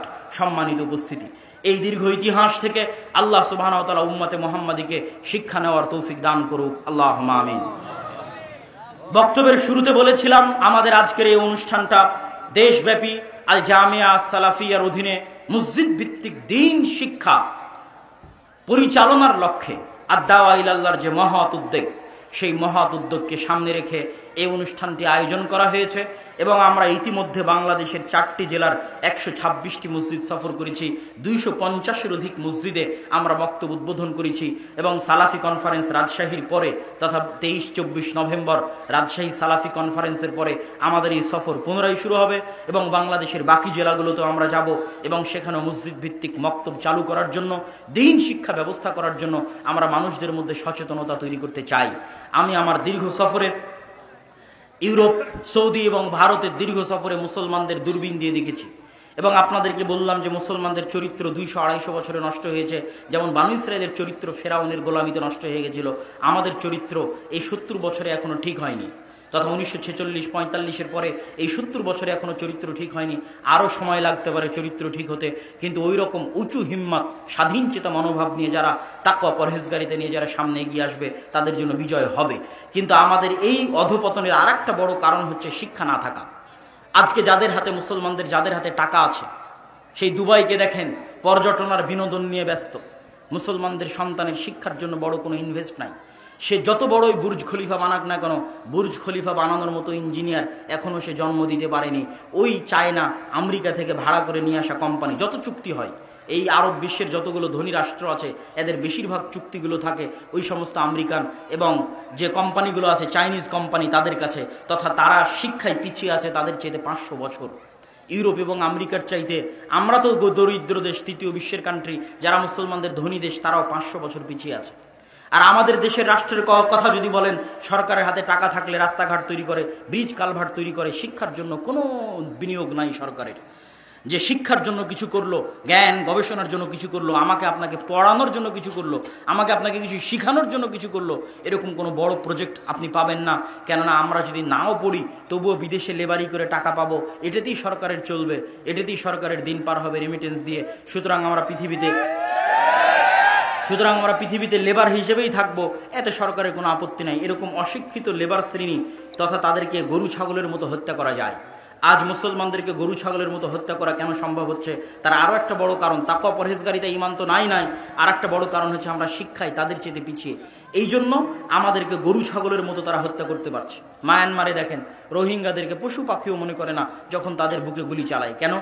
তাদের মধ্যে তাকওয়া পরহেজগারিতা, ঈমানের তো প্রশ্ন আছে, শিক্ষা নাই। আজ ঠিক যদি আপনার মসজিদ কমিটির কাছে আসেন, তাহলে মসজিদ কমিটি টাইলস বানিয়ে রেখেছে। কত মসজিদ এরকম নিবেন? 126টা মসজিদের মধ্যে, মসজিদে আল্লাহর কসম মসজিদে টাইলস লাগানো আছে, আল্লাহর কসম মসজিদে এসি লাগানো আছে, কিন্তু মসজিদে মক্তবের দ্বীন শিক্ষার ব্যবস্থা নাই। কি বলবেন? তখন আমি বক্তব্যে বলেছি যে আপনার এই মসজিদ যদি আপনি স্বর্ণ দিয়ে বানিয়ে দেন, আর এই মসজিদের আশেপাশে তো সব জুয়াখোর আর মদখোরে ভরা, মসজিদ বানিয়ে দিলেন স্বর্ণ দিয়ে, আশেপাশে সব মুসলিম যুবক সন্তানেরা জুয়া, মোবাইলের জুয়া, বাইরের জুয়া, নেশা, বিড়ি, সিগারেট এগুলো নিয়ে ব্যস্ত। তো মসজিদে সালাত আদায় করতে আসবে কে?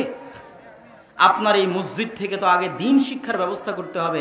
তাহলে এসি টাইলস না থাকলেও খোলা মাঠে মানুষ সালাত আদায় করবে, ঈমান থাকলে খোলা মাঠে সালাত আদায় করবে।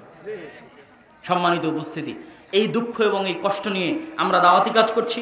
আপনারাও আজকে যে যেখান থেকে এসেছেন ফিরে গিয়ে, কেননা মনে রাখবেন মাদ্রাসা দিয়ে আমরা 2% আপনার সন্তানের, সারা পৃথিবীর মানুষের, মুসলমানের, বাংলাদেশের মুসলমানের, 18 কোটি মুসলমানের 2% ছেলে মেয়েকে আমরা পড়াতে পারি মাদ্রাসায়। কেননা যাই 2%, আর বাকি 98% যায় স্কুলে, তাদেরকে দিন শিখানোর একটাই মাধ্যম যদি মসজিদে দিন শিক্ষার ব্যবস্থা থাকে। এই লক্ষ্য উদ্দেশ্য নিয়ে আল জামিয়া সালাফিয়ার দাওয়া বিভাগ আর দাওয়া ইলাল্লাহ কাজ করছে। তার অধীনে আজকে এখানে দাওয়া ইসলামী সেন্টার উদ্বোধন হলো। তার এই যুবক ভাইদের অধীনে আজকে এখানে প্রোগ্রামের আয়োজন হয়েছে। এবং আপনাদের এই চরেও আমরা কিছু মক্তব আগে থেকে, প্রায় 2 বছর আগে থেকে আমরা 100টা মক্তব পরিচালনা করে আসি। তার মধ্যে কিছু এই অঞ্চলের চরে আছে, বগুড়াতে, কিছু গাইবান্ধার চরে আছে বেশিরভাগগুলো, আর নতুন করে আবার আমাদের এই সফরের মাধ্যমে চালু হচ্ছে। এই প্রত্যেকটা মসজিদে আমরা অর্থনৈতিক সহযোগিতাও পাঠানোর চেষ্টা করে থাকি। আমাদের যে সিলেবাসের বই পুস্তকগুলো আছে সেগুলো ফ্রি বিতরণের চেষ্টা করে থাকি। এই লক্ষ্য এবং উদ্দেশ্য নিয়ে আপনাদেরকে দানের হাত প্রশস্ত করার জন্য এই মসজিদ, এই সম্মেলন কমিটি যারা আয়োজন করেছে, স্বেচ্ছাসেবক ভাই যারা এখানে উপস্থিত হয়েছে, তাদের সকলকেই আমি প্যান্ডেলের মধ্যে যাওয়ার জন্য আহ্বান জানাবো। আপনাদের এই দানের অর্থ আপনাদের অত্র অঞ্চলের দিন শিক্ষার জন্যই, অত্র অঞ্চলের মসজিদে কোরআন শিক্ষা, দিন শিক্ষার ব্যবস্থা চালু করার জন্যই ব্যয় হবে। এই নেকির আশায় আপনারা সকলেই উক্ত দানে অংশগ্রহণ করার চেষ্টা করবেন। স্বেচ্ছাসেবকেরা আছে কিনা আমি জানি না, সংখ্যা অনেক অল্প মনে হচ্ছে তো। এবং যারা স্টেজে আছেন তারাও এই বৈঠকি দানে অংশগ্রহণ করার চেষ্টা করেন। আল্লাহ সুবহানাহু ওয়া তাআলা আমাদের উদ্যোগকে কবুল করুক, বলেন আল্লাহুম্মা আমিন। আল জামিয়া সালাফিয়ায় আগামী 23 ও 24 নভেম্বর সালাফি কনফারেন্স আছে। এখান থেকে ভাইয়েরা যাবে। আপনাদের প্যান্ডেলের মধ্যেই সালাফি কনফারেন্সের ব্যানার দেখতে পাচ্ছেন। আপনাদের সেখানে দাওয়াত রইল, আল্লাহ কবুল করুক, যাওয়ার চেষ্টা করবেন, বলেন ইনশাআল্লাহ। সম্মানিত উপস্থিতি, আমি আমার বক্তব্যের শেষে এসে আল্লাহর কাছে দোয়া করতে চাই। হে আল্লাহ, আপনি আসমান এবং জমিনের মালিক, আপনি আরশের মালিক, আপনি দেখছেন, আপনি সবই জানেন। আজ ফিলিস্তিনের মুসলমানেরা, ফিলিস্তিনের মা এবং বোনেরা কি কষ্টে, কি দুঃখে দিনাতিপাত করছে তা আপনি দেখছেন, তা আপনি জানেন। আপনি আপনার দয়া এবং রহমত দিয়ে তাদেরকে উদ্ধার করুন, বলে আল্লাহুম্মা আমিন। হে আল্লাহ, আপনি আপনার শক্তি, আপনার ক্ষমতা, আপনি আপনার শক্তি, আপনি আপনার ক্ষমতা, যারা আপনার দিনকে, যারা আপনার নবীকে অপমান করে, যারা আপনার দিনের শত্রুতা করে, আপনার নবীর সাথে শত্রুতা করে, তাদের বিরুদ্ধে প্রদর্শন করুন, আল্লাহুম্মা আমিন। হে আল্লাহ, আপনি আপনার শক্তি, আপনি আপনার ক্ষমতা, তাদের বিরুদ্ধে প্রদর্শন করুন যারা আপনার দিন, আপনার নবী, আপনার দিনের শত্রুতা করে এবং আপনার নবীর দিনকে ধ্বংস করার চেষ্টা করে, তাদের বিরুদ্ধে প্রদর্শন করুন, আল্লাহুম্মা আমিন। হে আল্লাহ, আপনি সারা বিশ্বে যেখানে যত মুসলমান নির্যাতিত আছে, কষ্টে আছে, তাদের জন্য সুলতানান নাসিরা, উদ্ধারকারী, সাহায্যকারী, শক্তিশালী বাদশা পাঠিয়ে দিন, বলে আল্লাহুম্মা আমিন।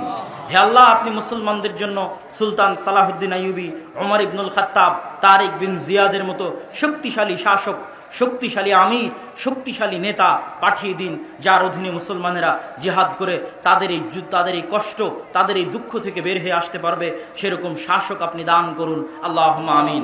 হে আল্লাহ, ফিলিস্তিনে যে সমস্ত মুসলমানেরা মারা যাচ্ছে তাদেরকে আপনি শহীদ হিসেবে কবুল করুন, আল্লাহুম্মা আমিন। হে আল্লাহ, আমরা আজকে যারা এখানে উপস্থিত হয়েছি তাদেরকে আপনি আপনার দ্বীনের উপরে মৃত্যু পর্যন্ত টিকে থাকার তৌফিক দান করুন, আল্লাহুম্মা আমিন। মহিলা প্যান্ডেলে মা এবং বোনদেরকে অনুরোধ করব, আপনারা উক্ত বৈঠকি দানে অংশগ্রহণ না করে বিদায় নেবেন না। অবশ্যই আপনারা চেষ্টা করবেন উক্ত বৈঠকি দানে অংশগ্রহণ করতে। আল জামিয়া সালাফিয়া সারা দেশব্যাপী শিক্ষা কেন্দ্রিক, মসজিদ কেন্দ্রিক আমরা কাজ করি। জামিয়া সালাফিয়া রূপগঞ্জ, নারায়ণগঞ্জ প্রায় 60 বিঘা জমির উপর, জামিয়া সালাফিয়া ডাঙ্গিপাড়া, পাবা, রাজশাহী প্রায় 30 বিঘা জমির উপর, এবং জামিয়া সালাফিয়া ডাঙ্গিপাড়া, পাবা, রাজশাহীতে বিদেশি শিক্ষক এবং বিদেশি ছাত্র অবস্থান করে। প্রায় বাংলাদেশের বিশ্ববিদ্যালয়গুলোতে যেই লেভেলের বেতন আছে, জামিয়া সালাফিয়া ডাঙ্গিপাড়া, পাবা, রাজশাহীতে বিদেশি শিক্ষকদের সেই লেভেলের বেতন আছে। এবং সৌদি আরব থেকেও কিছুদিন পূর্বে মেহমান এসেছিল, যারা 10 দিন ব্যাপী ছাত্রদের দার্স দিয়েছে, এবং মদিনা ইসলামী বিশ্ববিদ্যালয় থেকে মেহমানদের আসা অব্যাহত থাকবে, এবং তারা আপনাদের সন্তানকে জামিয়া সালাফিয়া ডাঙ্গিপাড়াতে দার্স দিবে। আমরা এটাকে মার্কাজি দারুল ইলুম, মার্কাজুল ইলম বানাতে চাই, এবং তারই অধীনে সারা দেশব্যাপী মসজিদ ভিত্তিক দিন শিক্ষা কার্যক্রমের আমরা উদ্যোগ নিয়েছি। আল্লাহ সব কিছুকে কবুল করুক, আল্লাহুম্মা আমিন। যারা আজকের এই বক্তব্যটা লিখিত আকারে পড়তে চান, এই মাসেরই যদি মাসিক আল ইতিসাম থাকে, নভেম্বরের মাসিক আল ইতিসাম আজকে আছে কিনা, নিয়মিত পুরো জেরুজালেমের ইতিহাস লিখিত আকারে যাচ্ছে। যাওয়ার সময় মাসিক আল ইতিসাম নেওয়ার চেষ্টা করবেন, আমাদের যে বই পুস্তকগুলো আছে সেগুলো নেওয়ার চেষ্টা করবেন। আর জেরুজালেমের ইতিহাসটা পর্ব আকারে মাসিক আল ইতিসামে যাচ্ছে। আল্লাহ সুবহানাহু ওয়া তাআলা কবুল করুক। সম্মানিত উপস্থিতি, আমি আমার বক্তব্য এই বলে শেষ করছি। সুবহানাকা আল্লাহুম্মা বিহামদিকা আশহাদু আল্লা ইলাহা ইল্লা আনতা আস্তাগফিরুকা ওয়া আতুবু ইলাইক ওয়া আখিরু দাওয়ানা আনিল হামদুলিল্লাহি রাব্বিল আলামিন। আসসালামু আলাইকুম ওয়া রাহমাতুল্লাহি ওয়া বারাকাতুহু।